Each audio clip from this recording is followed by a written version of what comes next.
So today, obviously, we gather to conclude the season. The team is still training, obviously preparing for next season at this point. But we wanted to make sure that we finish off this season with the proper messaging, and obviously to clarify and communicate our decisions on the roster, which is important to provide closure and help us improve, as we clearly fell short this year and not qualifying for the playoffs. It was a difficult season, one with characterized by transition and change, and the one thing that I've learned over the years is that change and transition is a lot of times the enemy to success. I think a competitive advantage in our league is when you have consistency and you can build upon the things you do well and improve upon the things that you did not. And this year we got caught in moments of transition and change, whether or not that was due to injury, call-ups to the national team,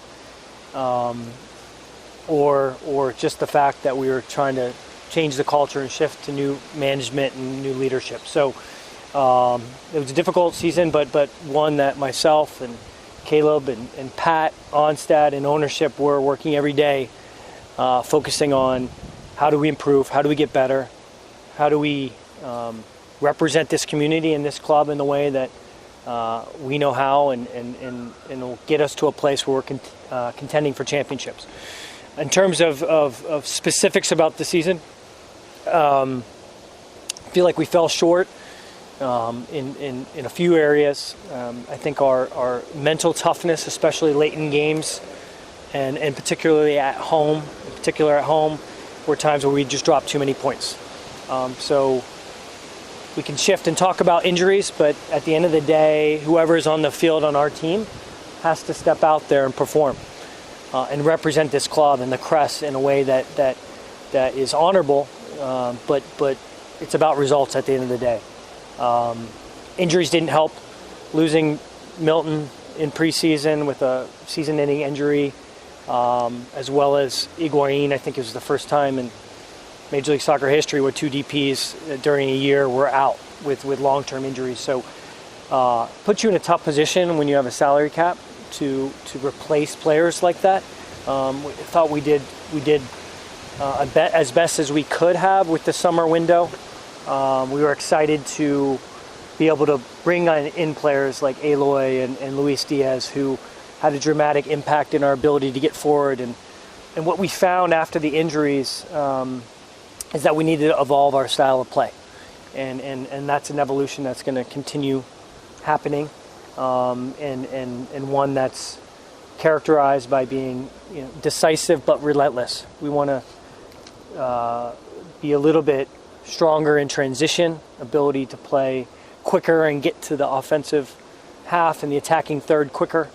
And so we're going to take steps in this offseason to improve our roster, but also evolve this style of play into more of Caleb's liking. And again, I feel like there are moments this year when we saw that style. I think Cincinnati and the Hell is Real match down in Cincinnati was a good example.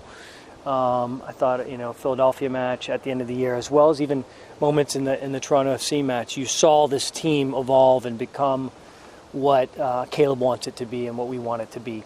In terms of addressing our injuries, we are looking at hiring a new director of high performance, someone that we were not able to replace during the year, but we're very excited about the candidates that we have in place that we are looking at. So we know we need to improve in that area so that we can have fewer injuries. And a lot of it, when it comes to the injuries, is about preparing and doing the prehab and having processes in place and make sure you're managing the data and being smart about it, because we are a club that clearly, with new ownership, we're ambitious. We're going to make changes on our roster, including in the designated player area, but we also need to make sure that the players we do have are on the field, and that we're not having 13 different lineups. And when we go through periods that we went through in the middle of the year, we have options on the bench, and our options are ones that come off and come on and begin starting and make a difference. I think it wasn't until Romario Williams came in that we got a goal coming from off the bench, and that's something that we got to do more of. Clearly on the offensive side, 39 goals scored is not going to be good enough, and so we have to, again, continue to evolve and find ways to create goal-scoring chances. On the defensive end, I think the fact that Zach was leaving, I think it was a little bit of a disruption. I think our guys did well, and Zach did well of staying focused, but at times I think anytime you're losing a player that everyone knows is going to be leaving, I think it's hard. But to his credit, Aloy came in and was magnificent, really, I think, settled down our defense and along in our back line, having that confident presence in the back. And players like, once they came back from national team, Jonathan Mensah did very well for us. And I could go through the list. One of the bright spots, obviously, with injuries is that you have the opportunity to play young talents that are coming through the academy. And so someone like Abubakar Keita came in and did as well as we ever could have expected for someone who's put in that situation. And so it shows you that there's a benefit to player development and investing in your academy, and that's something that we also want to do moving forward. So that's a general summary. We're already targeting certain players in various positions.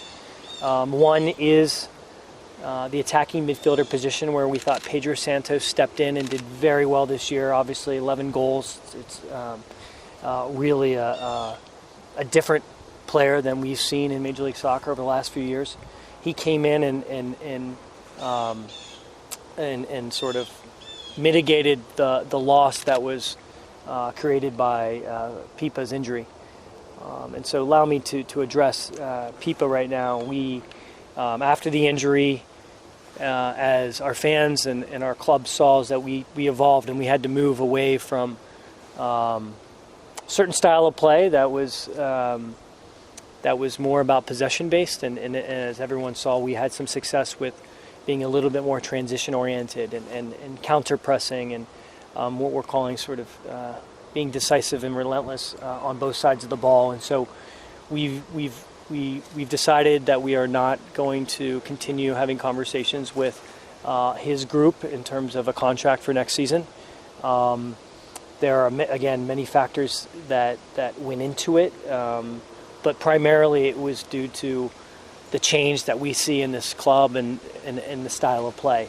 That said, I want to thank Pipa and on behalf of our club and our ownership group, and really thank Pipa for everything that he has been for this club. He's an absolute legend. He's respected from top to bottom in our organization.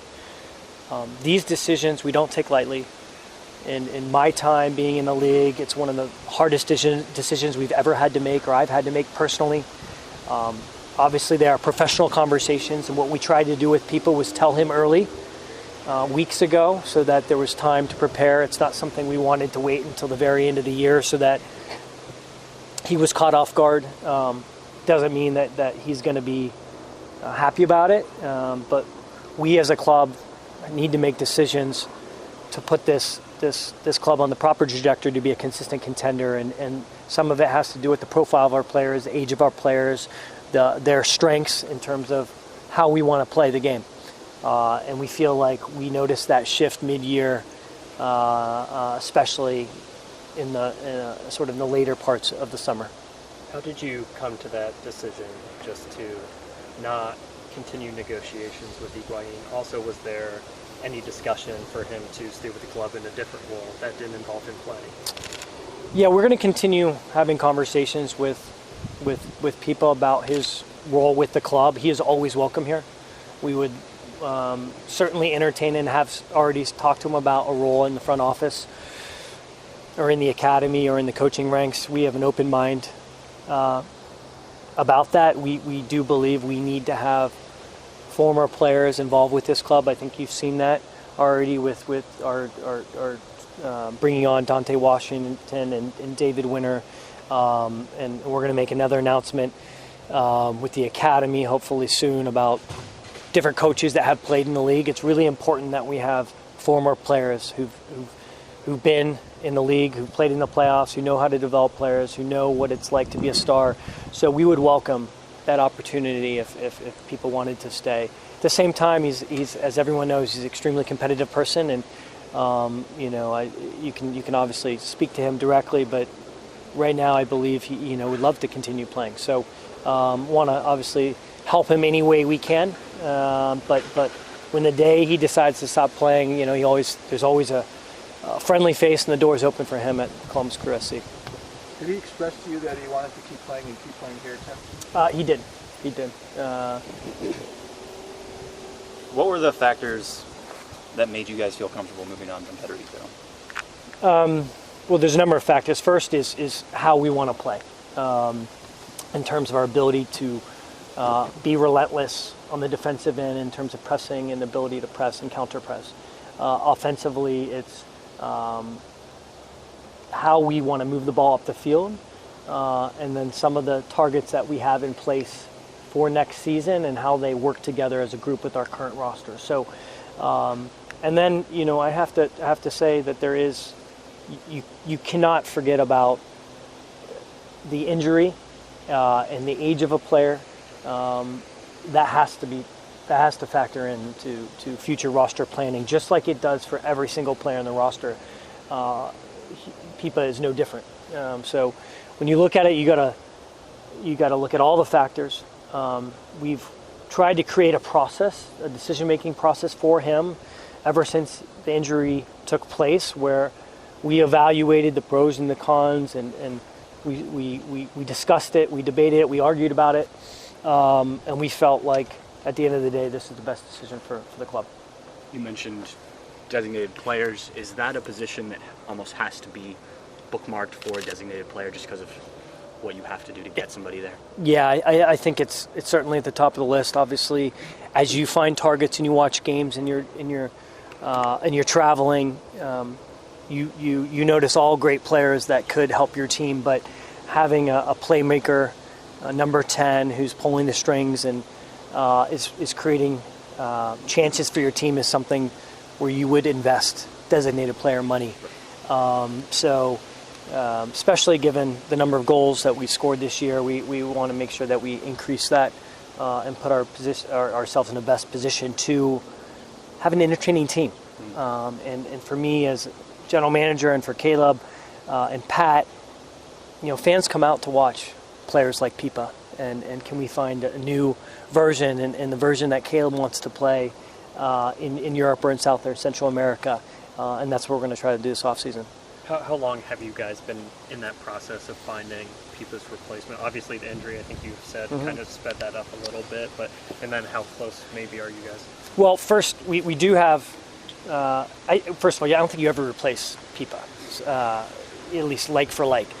But as you saw Pedro come in, that's our first look. We always want to look internally at our team, and we think Pedro did a very good job this year, and we'll look to him next season, whether or not he's in the center of the park or out on the flanks, to create goal-scoring opportunities and to score goals and create assists. So first we look internally, but the process has been ongoing, frankly, since the injury, because you knew whether or not it was this season, next season, or the season after.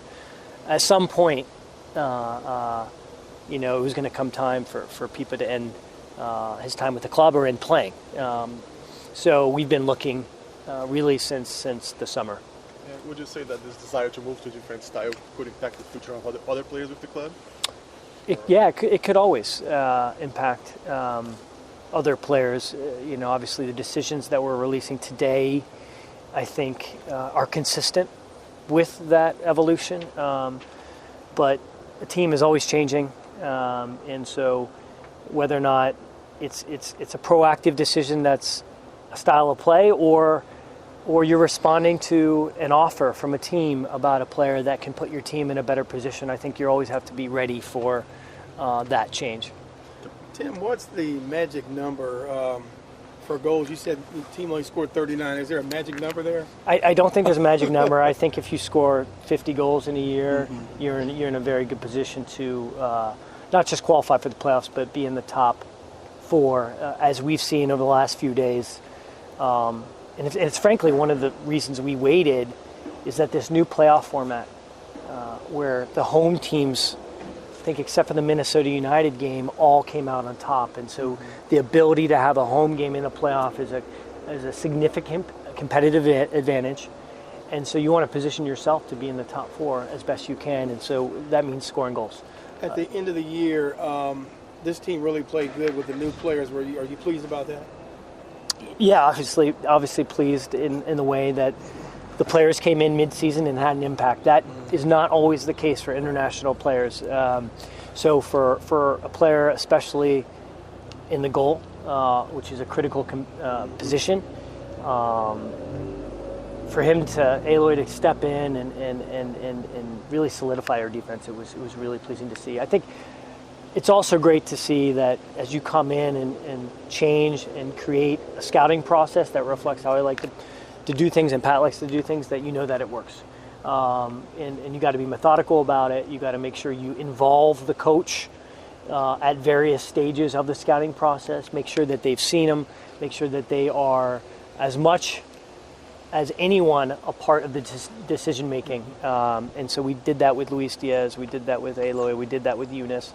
Obviously, some of the interleague trade players that we picked up on trade are a little bit different, but you want to make sure that there's integrity in the process. Tim, do you think that you have the core that you want to build around now, or is that still a process that's playing out? No, I did. This is not a rebuild by any means. I think that we need to work with the players that we have. We have a strong core. I think the last 15 games we only lost 2. And a lot of the games that we lost this year were by 1 goal. What we need to do is work on our mental toughness to finish out games. And some of that you can do in training. Some of it is about the culture you set and the goals you set as a team and your identity. So how do we work in this offseason and in preseason to become a team that's difficult to play against, that you know when you're playing the Columbus Crew, if they're winning the last 15 minutes of a game, that it's going to be hard to tie them or beat them.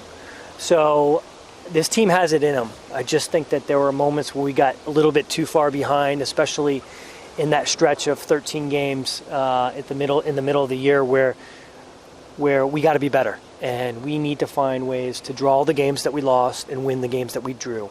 And if we had done that, as everyone knows, you're always 3 or 6 points away from being in the playoffs. And I think that's where really it hurt us down the stretch, was there's a few games, Cincinnati at home, and I could literally, list 4 games where we dropped points. And so I think it's about working with this core that we have.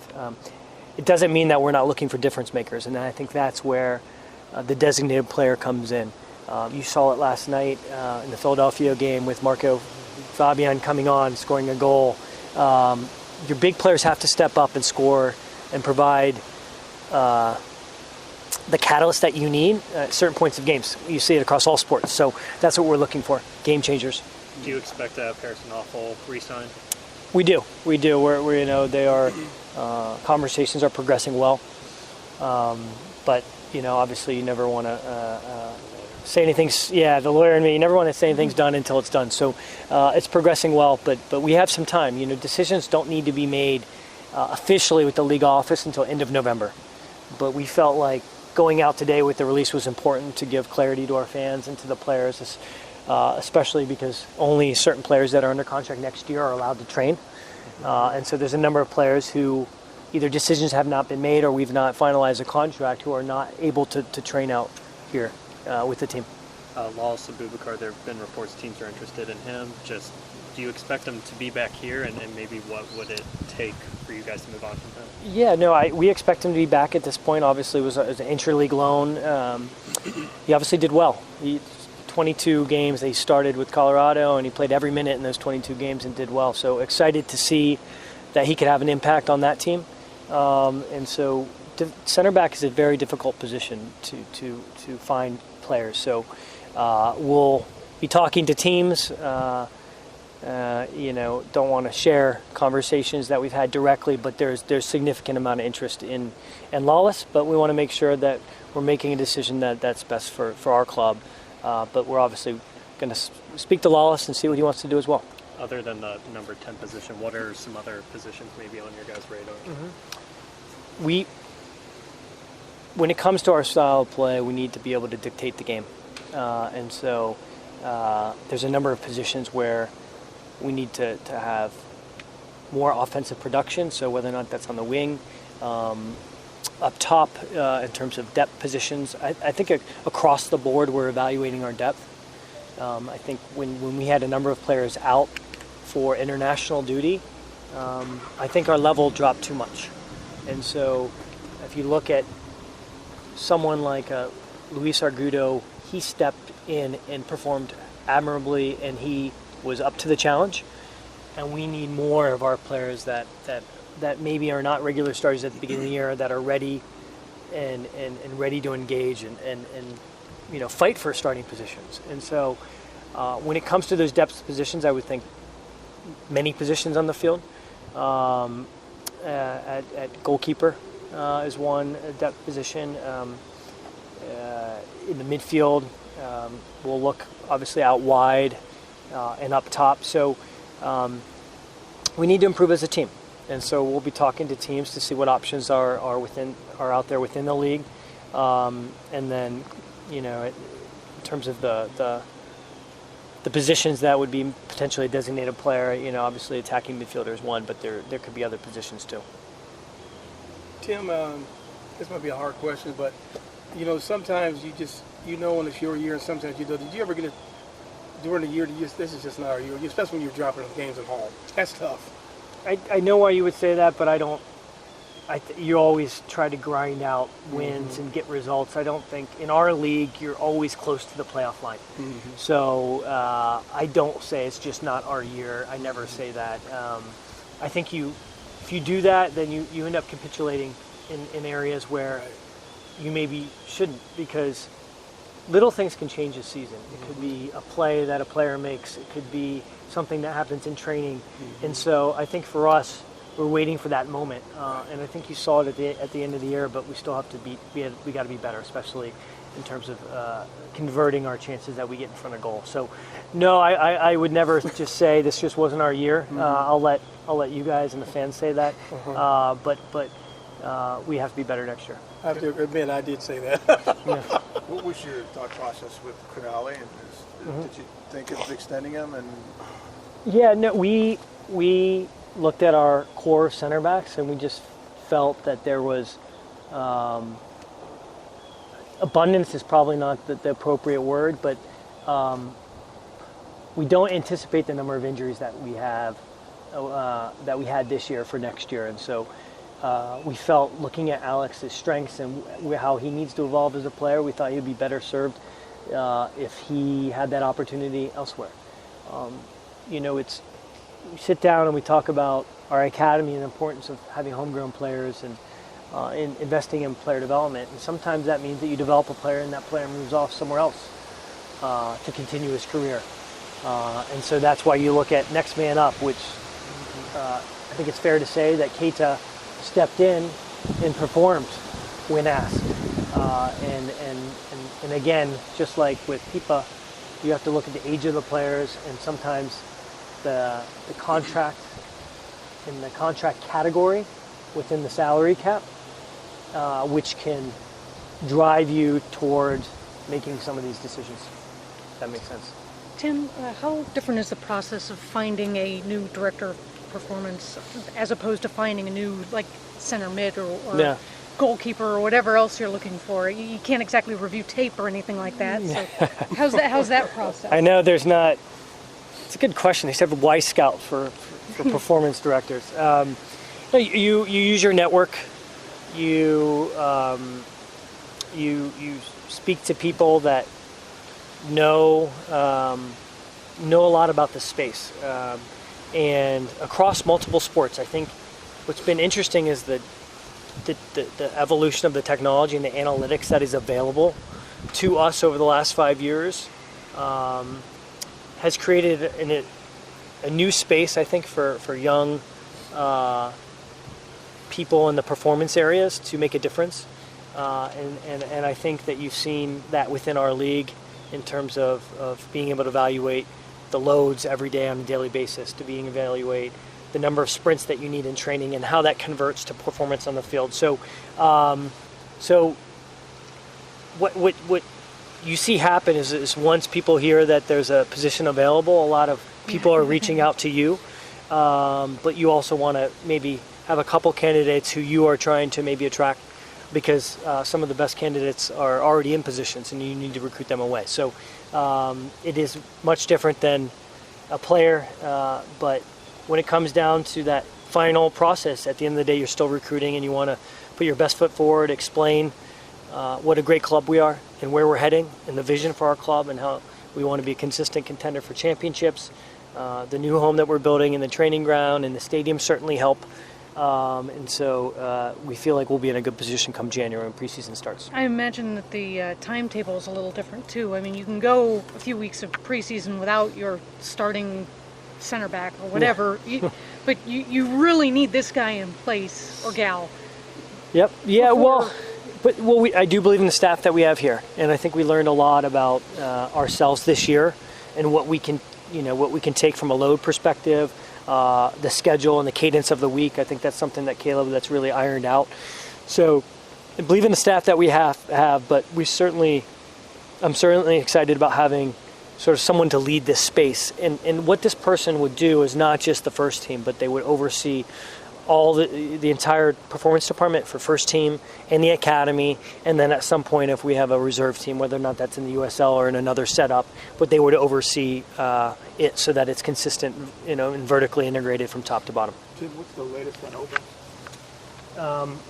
Same as what it was last time that we spoke publicly. The lease expires at the end of this year, and there's no plans as of right now to nothing firm that we're going to be here. So we have to make plans to be elsewhere, and so hoping to have that buttoned up within Central Ohio. Central Texas. Yeah, definitely not in Central Texas. No, we're speaking to a number of groups that are excited about having us, whether or not that's local colleges or high schools. We are looking at various options, and obviously the quicker we can move into our new training facility at Montbray, the better. But we have to be prepared that for next season we need to play and train somewhere outside of Obetz in the Central Ohio area. Is there a chance you could still be here? There's always a chance. But I think right now we need to be prepared to not be here, just to give ourselves the best opportunity for success in creating a professional environment for the players. Expect any other changes to the training staff or additions? I only ask because so many injuries this year. No, don't expect any other changes as of right now. We're definitely reviewing everything and how we operate and how we work on a daily basis, and certainly fell short in certain areas that may or may not have contributed to some of the performances. But it's a thorough review. I don't think myself and Caleb had that last year, coming in late in the game, but I'm excited to have the time. It's a long off season, but by come January we should have all the positions filled. Has there been a real estate closing on the arena district site? No, there's not. There's been a closing in terms of, I think last week there was the announcement that the contingencies were waived, right, but there has been no official closing. We were talking like it was the end of this month. End of this month, yeah. Anything else? Where in the world are you scouting right now? All over the world. All over the world. Long flights with many layovers. But, you have to do the homework, and you got to see players live so that you have the confidence in what they can do, because you can pick up so many more things live. And it's not just the scouts, but, myself, Caleb, and Pat, who are all traveling. So excited about the next few weeks and what we're going to see in various leagues around the world. Because this team, we're not as far away as some people believe. Is that robust network of scouts been built out now? Yeah, it has. We've added a number of ground scouts and video scouts that we did not have in years past.